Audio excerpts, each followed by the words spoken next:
자, 세 번째 시간입니다. 자, 오늘은 양적 연구와 질적 연구에 대해서 배워볼 건데, 얘기했다시피 우리가 20시간 안에 사회문화 전체 내용을 다뤄야 되기 때문에 여러분들이 이 부분은 설명량이 좀 많아요. 그래서 좀 끊어서 가도록 하겠습니다.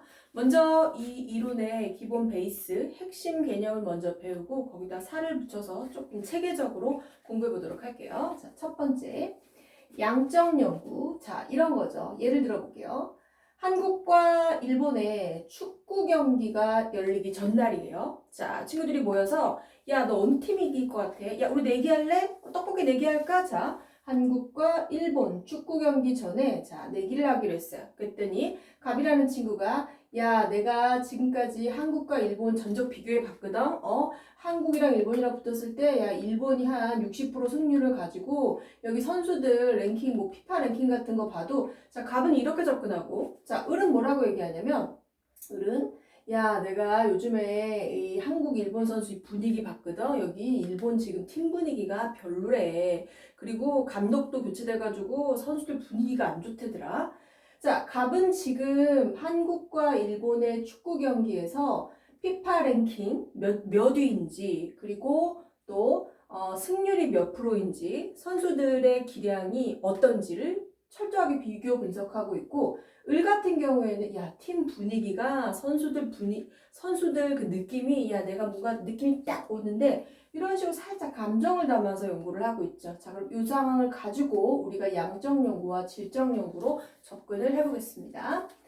양적 연구는 여기 이미 힌트가 있는데 자, 어떤 연구를 할 때 양을 중심으로 연구한다라고 하는데 그래서 양적 연구를 뭐라고도 표현하냐면 실증적 실제로 증명해가면서 다양한 양이 많은 자료들을 모아가면서 실제로 증명하는 연구고 그래서 이 연구를 연역적 연구라고도 하는데 이 부분은 어려워서 잠시 뒤에 설명을 할게요. 그럼 양적 연구의 특징은 뭐냐면 야, 피파 랭킹이 한국이 몇이고 일본이 몇이고 그 다음에 지금까지 전적이 승률이 몇 프로고 자, 그래서 양적 연구의 특징은 뭐냐면 모든 연구의 자료들을 수치화, 숫자화 시키고 계량화, 양을 측정합니다. 몇 위인지, 몇 프로인지 수치화, 계량화 시키는 게 양적 연구의 중요한 포인트입니다. 그러면 이렇게 숫자, 계량화 시켜서 결국은 양적 연구가 추구하는 목적은 이 본인이 연구하는 분야에 아주 중요한 법칙을 발견하려는 거죠. 중요한 법칙들을 발견하려고 하는 게 결국 양적 연구의 목적입니다.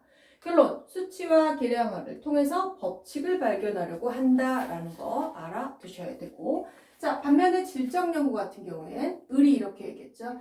내가 요즘 팀 분위기 보니까 심상치 않아. 선수 분위기가 영 아니고 야, 선수 표정이 이상해. 야, 썩었어. 막 이런 거 좀 과장되긴 했지만 그래서 이 질적 연구를 하면 데이터의 양이 중요한 게 아니라 이 느낌. 그래서 이 질적 연구에서는 뭐라고 표현하냐면 어떤 주어진 상황을 연구자가 해석하는 거예요. 상황을 지켜보면서. 그래서 이거를 또 귀납적 연구라고 하는데 귀납이라는 이 단어는 잠시 뒤에 깊게 들어가도록 할게요. 자, 일단 질적 연구는 바로 뭐냐면 숫자 따위는 중요하지 않아요. 숫자 따위는 바로 뭐냐면 내가 감이 지금 딱 오는데 지금 분위기 심상치 않아. 분위기 탔어. 연구자의 직관적 통찰이나 또는 그 상황에 감정을 이입해서 야, 내가 지금 저 팀 선수면 나 기분 나빠서 난 못 뛰어. 이렇게 직관적인 통찰이나 연구자의 감정을 마음껏 집어넣어서 주어진 상황을 어떻게 법칙 발견 이런 건 중요하지 않아요. 주어진 상황을 심층적으로 이해하고 해석하려는 게 질적 연구의 목적입니다. 확연히 다르죠? 그래서 이 부분 가장 기본적인 베이스로 깔고 될 것 같아요. 자, 두 번째, 양적 연구와 질적 연구를 설명할 때 반드시 답지 중에 하나로 구성되는 핵심적인 개념이 있는데 양적 연구는 자, 바로 뭐냐면 방법론적 양적 연구는 일원론을 기반으로 한다라고 표현합니다. 일원론. 자, 백날 이런 논 이렇게 외우면 안 돼요. 이런 논은 한번 뜻을 정확하게 이해하면 굉장히 쉽게 이해할 수 있는데 자, 일원논 이 단어의 뜻. 자, 원리가 하나다. 원리가 하나다.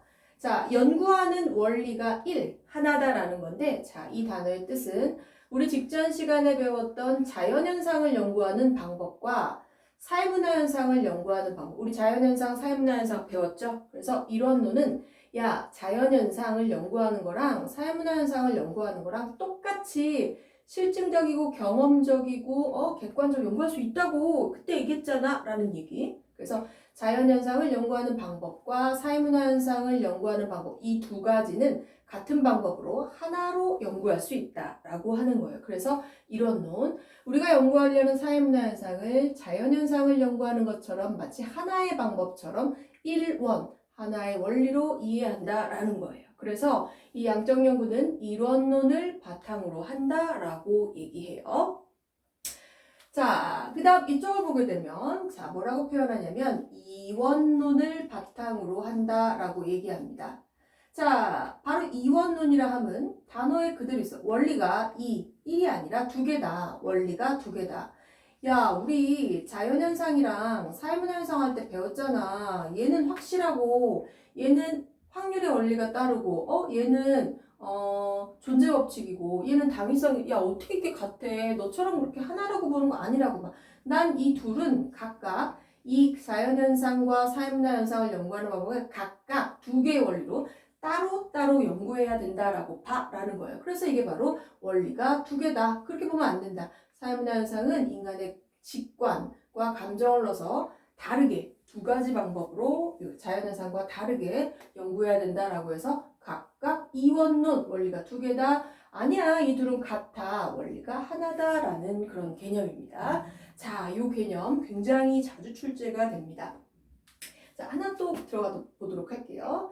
자, 지금 선생님이 설명하는 것들은 교과서나 문제집에 없는 경우도 많기 때문에 여러분들 잘 필기해놓고 메모해놔야 됩니다. 자, 양적연구 자주 나와서 애들이 헷갈려하는 답지가 하나 있는데 바로 그게 뭐냐면 자, 선생님 그림으로만 그리고 필기하지 않을게요. 자, 자연현상의 특징은 확실하고 뭐 객관적이고 또 틀리죠. 사회문화현상이랑. 그래서 이 양적 연구를 채택하는 사람들의 특징이 뭐냐면 인간은 사회문화현상이랑 분리할 수 있다라고 봐요. 인간은 사회문화현상이랑 분리할 수 있다. 그래서 인간은 사회문화현상과 분리해서 인간은 굉장히 똑똑한 존재이기 때문에 이렇게 한 발짝 떨어져서 분리해서 나 자신과 사회현상을 분리해서 아주 객관적으로 연구할 수 있다라고 보는 입장입니다.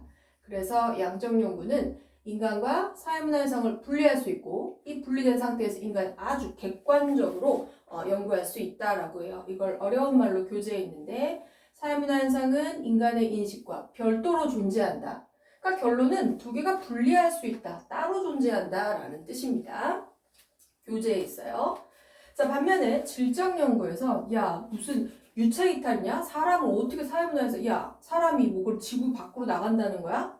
말이 안 되겠죠. 그래서 이쪽은 뭐라고 얘기하냐면 사람은 너 그렇게 유체 이탈하듯이 빠져나갈 수 있는 게 아니야. 어차피 사람이라는 건 우리 사회 안에서 살아나갈 수밖에 없는 존재야. 자, 인간과 사회문화 현상은 분리할 수 없어. 어떻게 이렇게 유체 이탈하듯이 분리해? 인간과 사회문화 현상은 분리할 수 없다라는 입장. 우리 그럼 아싸리 분리할 수 없으니까 뭐 객관적이고 하지 말고 그냥 이 안에서 나의 직감, 나의 감정을 가지고 그냥 있는 그대로 깊게 한번 이해해보자라는 게 이쪽 입장입니다. 그래서 객관적으로 존재하고 분리할 수 없다, 분리할 수 있다, 이쪽은 분리할 수 없다라는 그런 입장. 교재 내용 다시 한번 꼼꼼하게 살펴보기 바랍니다. 자, 다음 들어가 보도록 할게요. 자, 이제 여기가 굉장히 어려운 부분인데 선생님 이쪽 양쪽 끝에다가 설명을 좀 하겠습니다. 자, 특히 양적 연구에서는 연역적 과정을 굉장히 중시합니다. 연역적 과정. 자, 연역적 과정을 굉장히 중시하는데 자, 굉장히 어렵게 출제가 되는 편이에요. 이 연역적 과정이란 여러분들이 국어를 배웠다면 기억할 수 있을 것 같은데 연역이란 3단 논법 있죠? 모든 사람은 죽을 것이다. 소크라테스도 죽었다. 아리스토텔레스도 죽었다. 사문쌤도 죽었다. 법정쌤도 죽었다. 진짜로 다 죽었네. 그러므로 모든 사람은 죽는다. 바로 이게 그 유명한 3단 논법 연역이에요. 자, 그러면 지금은 내가 그림 이렇게 그렸는데 결국 연역적 과정이라 함은 내가 자료를 모으기 전에 모든 사람은 죽지 않을까? 라고 가설을 세웁니다. 자, 이 가설은 나의 잠정적인 결론이에요. 가짜, 아직은 가짜지만 가짜로 내가 설정을 해놨다는 거죠. 어떤 원칙을. 그리고 사람은 모두 죽을 것이다 라고 가설을 설정하고 진짜 사문쌤 죽고 한지쌤 죽고 또 법정쌤 죽고 막 이렇게 너무 끔찍한가? 자, 어쨌든 자, 그래서 구체적인 자료를 모았더니 정말 사람은 다 죽네. 예외 없이. 그럼 바로 뭐냐면 여기서 결론이 나오는 거죠. 모든 사람은 죽는다 라고 이렇게. 그래서 연역적 과정에서 가장 중요한 것은 바로 가설을 설정한다라는 게 가장 중요한 과정입니다. 연역적 과정. 그래서 연역적 과정에서는 가설을 설정하는 게 굉장히 중요하다라는 거. 자, 그러면 이 질적 연구에서는 어떤 과정을 중요하게 생각하냐면 질적 연구에서는 귀납적 과정을 중시합니다. 귀납적 과정. 귀납적 과정이라 함은 바로 뭐냐면 자, 귀납적 과정은 여러분 내가 쉽게 이렇게 얘기를 해볼게요. 귀. 인간에겐 귀가 있네, 눈도 있네, 코도 있네, 입도 있네, 머리도 있네, 뭐 손도 있네 이렇게. 자, 하나씩 귀납적 과정은 구체적인 자료를 모아서 이렇게 모은 다음에 이렇게 구체적인 게 모여서 인간이구나 라고 결론을 내리는 거죠. 그러니까 내가 웃자고 한 얘기였는데 결국 귀납적 과정은 바로 뭐냐면 가설이 없어요. 가설이 없어요. 가설 없이 뭐 하냐면 구체적인 자료부터 모으는 거예요. 구체적인 자료를 모으다 보면은 어떤 결론에 도달하게 되겠죠. 그래서 여러분 이 부분은 크게 어렵게 접근하지 말고 양적 연구는 연역적 과정을 중시하고 질적 연구는 귀납적 과정을 중시한다. 귀납적 과정의 포인트 귀, 눈, 코 이렇게 구체적인 자료를 모으는 과정이 중요하고 연역적 과정은 가설, 거대한 잠정적 결론인 가설을 설정하고 그리고 구체적인 자료를 모으는 과정을 중시한다라는 거. 자, 여러분 여기서 수능에 나와서 애들 다 낚았던 아주 다 틀리게 했던 아주 중요한 내용이 있는데 자, 이거 보세요. 연역적 과정은 가설을 설정하고 그런 다음에 자료를 모으죠. 근데 귀납적 과정은 가설 없이 자료부터 모으는 거잖아요. 그럼 우리 이렇게 말할 수 있어요. 연역적 과정 안에는 귀납적 과정이 포함되어 있다라고 알아두셔야 됩니다. 문제집, 교재 이런 데는 없어요. 자, 결론. 양적 연구는 연역적 과정을 중시하고 질적 연구는 귀납적 과정을 중시한다. 그런데 연역적 과정에는 어쨌든 귀납적 과정을 내포하고 있다, 포함하고 있다. 여기까지 지금은 이해가 안 되더라도 필기는 해두셔야 됩니다. 자, 알아두셔야 될 것 같아요.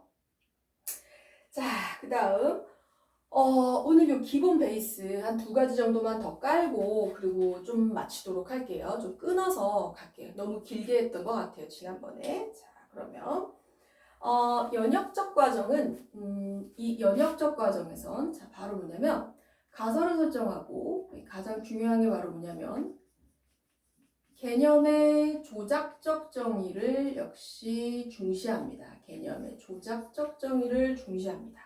개념의 조작적 정의. 자, 이 단어도 굉장히 중요한 단어입니다. 자, 여러분 늘 얘기하지만 양적 연구, 개념의 조작적 정의, 연역, 개념의 조작 이런 공부는 의미가 없어요. 한번 들을 때 이해를 확실하게 하면 자연스럽게 매끄럽게 외워지거든. 자, 그러면 개념의 조작적 정의라 함은 어떤 개념을 조작한다는 건 만지작 해가지고 인위적으로 만든다는 거죠. 어떤 개념을 만지작 해가지고 정의를 내리는 건데 이거는 우리가 네이버 같은 데 나오는 사전적인 정의랑은 아예 다른 거예요. 사전에 나와 있는 정의랑. 이 양적 연구는 어떤 개념을 만지작 해서 네이버에 나와 있는 사적적 정의랑 다른 정의를 내리는데 바로 이걸 조작적 정의라고 표현을 합니다. 다시 말해서 조작, 만지작만지작하는 인위적인 과정이 있다는 거.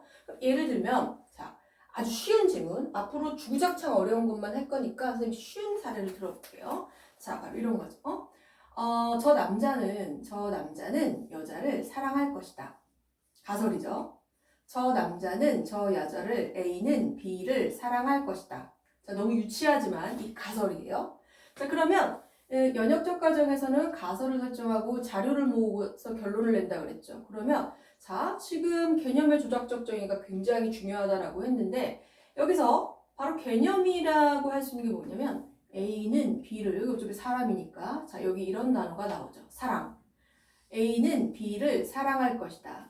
양적 연구의 특징, 수치화 계량화시켜서 법칙을 발견하는 거죠. 그쵸? 자, 조금 유치한 예지만 그러면 지금부터 사랑에 대해서 사랑이라는 개념을 조작적 정의를 내려볼게요.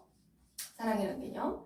사랑, 네이버에 치면은 남자와 여자, 가족 간에 어쩌고저쩌고 서로 따뜻하고 뭐 이런 감정 느끼는 것 사전에 나오겠죠.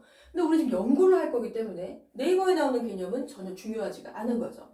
그러면 사랑이라는 개념을 조작적 정의를 내려본다면 내가 양적 연구자로서 이렇게 하는 거죠. 저 남자와 여자가 카톡을 보내는 횟수, 카톡 보내는 횟수, 하루의 통화 시간, 그 다음에 일주일에 만나는 시간, 그 다음에 사랑한다고 고백하는 횟수. 자, 지금 어때요? 지금 보게 되면 모든 것들이 카톡 횟수, 시간, 횟수 이런 식으로 수치화되고 있죠.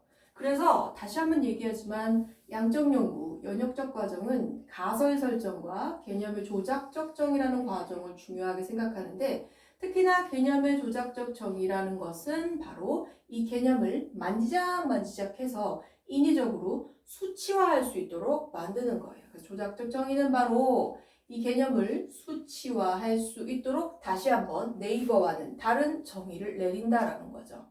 쉽지 않죠? 하지만 굉장히 임팩트 있는 단어이기 때문에 여러분들이 금방 외울 수 있을 거라고 생각합니다. 개념을 조작적 정의를 한 다음에 아까도 얘기했지만 주어진 가설을 자료를 모아서 검증을 하고 이제 이렇게 결론을 도출해가는 이런 과정을 겪게 되는 거겠죠.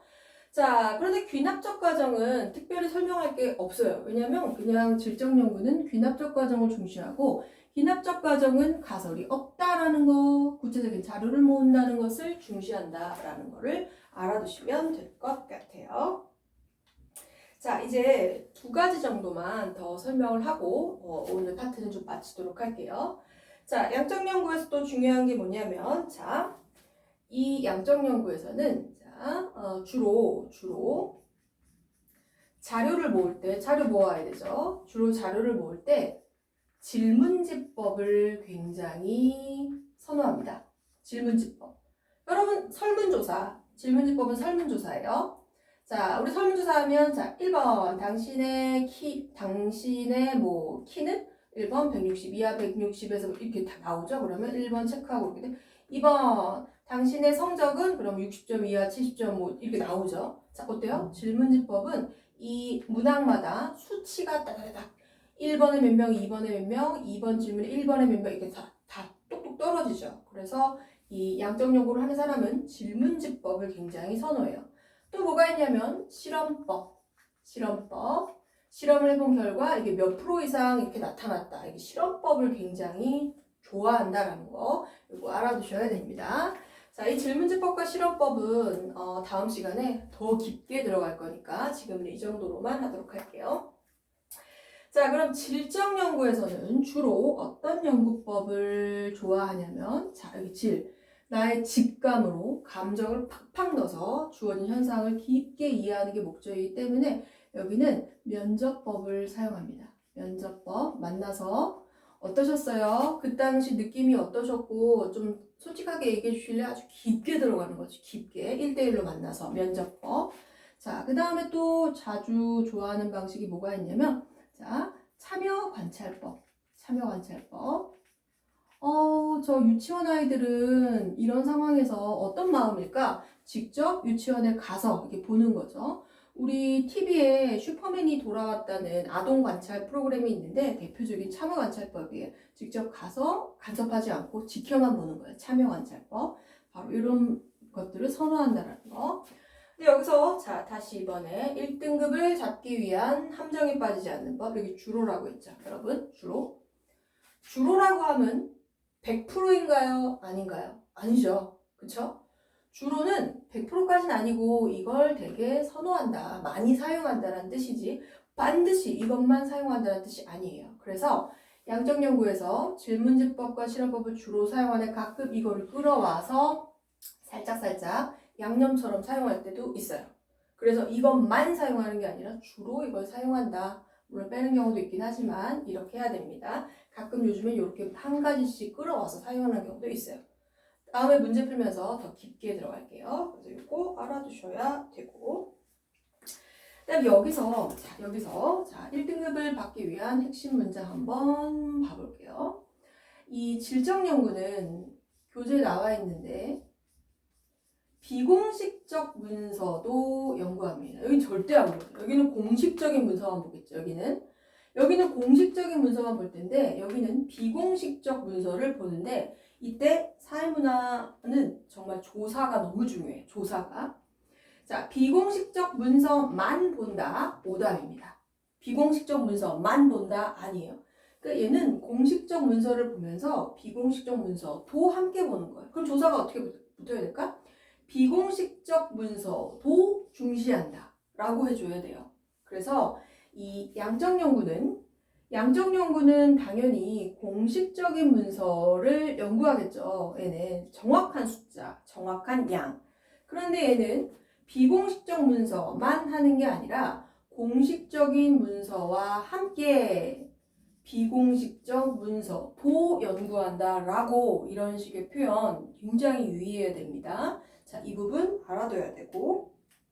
자, 이 장단점은 선생님이 PDF 파일로 해도 충분하기 때문에 장단점은 PDF 파일로 하고 이번에는 역시 마지막 개념 하나만 설명하고 그리고 정리하도록 하겠습니다. 시간을 너무 길게 가는 것보다 조금씩 끊어서 PDF 파일 같이 정리하면서 병행하는 방향으로 할게요. 자, 양적 연구자들은 주어진 상황을 설명하는 걸 중요하게 생각하고 질적 연구자들은 주어진 상황을 기술하는 것을 중요하게 생각합니다.